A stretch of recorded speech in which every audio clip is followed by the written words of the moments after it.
Ministro do Ensino Superior clarifica que o governo ataca curso de doutoramento em Timor-Leste, banheira e a cooperação com a Universidade Russi Railior.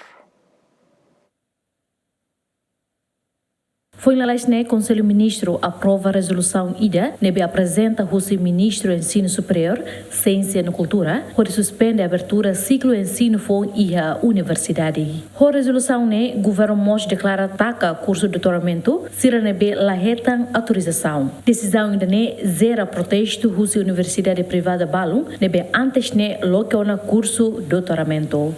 Foi em audiência a Comissão Guia Parlamento Nacional, nebe trata assunto de educação, Ministro HTT, governo autoriza de curso de doutoramento nebe cria, também a cooperação com a Universidade Russi Railior. Termos um passo, a mim, por ser reitor ou presidente da fundação, mas colheu ao colheu reitor, será mocinho na resolução do governo, também explica todo o detalhe do seu reitor ou presidente. Nós doni ia tinha ensino superior Cernevalo, curso lá mas o ministério lá não é tutaca. Você tem que foi informação mais.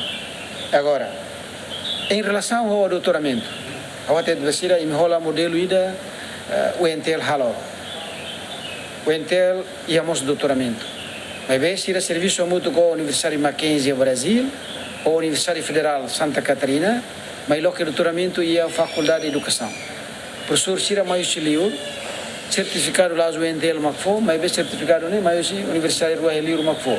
Sira Belhalo, ou seja, vai ter bom passo em Belhalo dane. Governo lavando ida. Tamba, tá tendo que ter uma universidade sendo mais acreditado Railior.